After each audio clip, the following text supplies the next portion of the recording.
Պարոն Փաշինյան, Եվրոպական խորհրդարանում խոսելով էլի խաղաղության մասին, դուք նորից ակնարկեցիք, որ իշխող ուժը ուզում է խաղաղություն, ընդդիմությունը ուզում է պատերազմ, եկեղեցին ու ընդդիմությունը։ Ուզում եմ հասկանալ, ինչու պետք է ընդդիմությունը կամ եկեղեցին ուզեն պատերազմ, մանավանդ նրանք էլ հակադարձում են ձեզ, որ դուք եք ուզում պատերազմ, իրենք արժանապատիվ խաղաղության կողմնակից են, դուք 4 պատերազմ եք բերել եւ այլն։ Սա մեկ հարց եւ երկրորդ, պարոն Փաշինյան, պետք է մարտին սահմանադրության տեքստը հրապարակվի։ Ուզում եմ հասկանալ ձեր դիրքորոշումը անկախության հռչակագրի մասով էլի անփոփոխ է, պետք է դուրս գա անկախության հռչակագիրը նախաբանից։ Շնորհակալություն։ Ես դրա մասին արտահայտել եմ կարծիքս եւ չեմ կարծում փոխելու անհրաժեշտություն չեմ տեսնում։ Այո, նոր սահմանադրության մեջ անկախության հռչակագրին հղում պետքա չլինի եւ ասեմ ինչու։ Որովհետեւ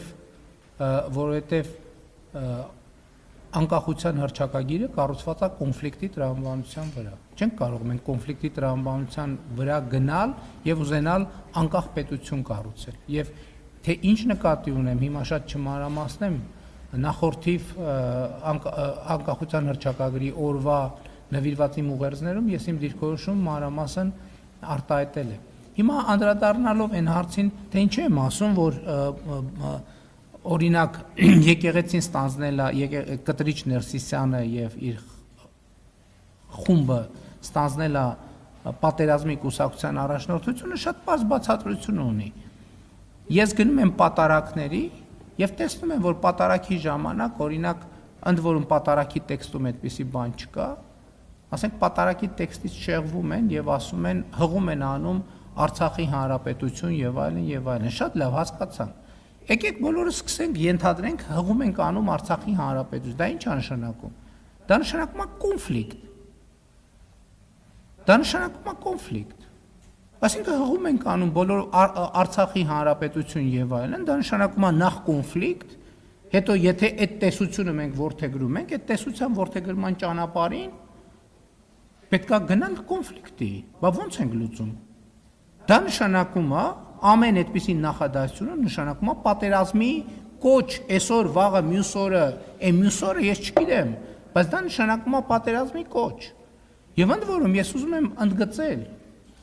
եմ ընդգծել այն ժամանակ,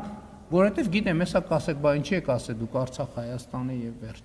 Աստվածաշնչում մի հատ sense հատված էլ կա, հիմա վստահ չեմ, որ բառացիկը մեջ բերեմ։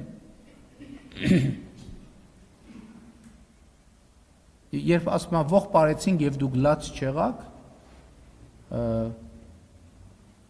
մոտավորապես կներեք ճշգրտությունը չեմ երաշխավորում, նվակ հնչեցրինք եւ դուք պար չեկաք։ Այն ժամանակ, երբ որ պայքարելու ժամանակներ, ինչ-որ բոլորը բան էին, կենտրոնացած էին բանում, ոնց Երևանում կառավարությունը փոխեն։ Ուզում էին զորքը հետ քաշեին, որ գային Երևանում հեղաշրջում անեն։ Ավարտվել այդ պատմությունը, ես ասել եմ Ղարաբաղյան շարժում չկա։ Եվ ամեն անգամ, երբ որ խորանից ասենք հղում են անում, երբ որ ամեն ամբյորնից ասում են Արցախի հանրապետություն, այդ պատերազմի բան է, պատերազմի ճանապարհին ոտք դնել է։ Ամեն անգամ մենք տենց ասում ենք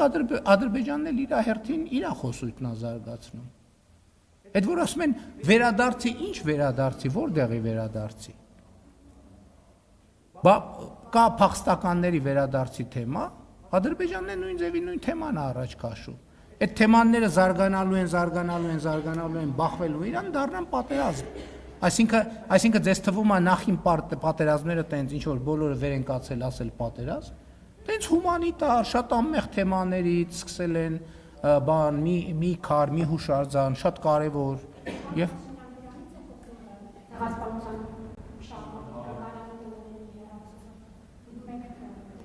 Այո, դրանից է բխում, որովհետև երբ որ երկրի վարչապետը ասում է, որ Ղարաբաղյան շարժում չկա, օտարերկրյա հյուրին Արցախյան հիմնահարց թեմայով գիրք նվիրել ինչ է նշանակում։ Այս երկրում քանի հոգի կարա արտաքին քաղաքականություն վարի։ Ինչի լուծարում։ Ո՞վ է ասել ձեզ, ինչ կապ ունի մեկը մյուսի հետ։ Հայաստանի Հանրապետությունում արտաքին քաղաքականություն վարում է Հայաստանի Հանրապետության կառավարությունը։ Եվ ով որ Հայաստանի այն պետական պաշտոնյան, ով որ կառավարության վարած արտաքին քաղաքականությանը հակասող բան կասի, պետք է ազատվի աշխատանքից, այդտեղ ի՞նչ թեմա կա։ Այսինքն մենք պետություն ենք, թե սա բանա, ինքնագործ խմբակ է, որտեղ մեր ստեղծագործական պոտենցիալն ենք բանանում, փորձարկում։ Սա պետություն է, հարգելիներս։ Սա պետություն է, հստակ իր կառավարման տրամաբանությամբ եւ պետական համակարգով։ Եվ այդտեղ չքմեղանալու բացարձակ ոչ մի բան չկա։ Կառավարությունն է որոշում արտաքին քաղաքականությունը։ Ես կառավարության ղեկավարն եմ, այդ թվում ես եմ, այո։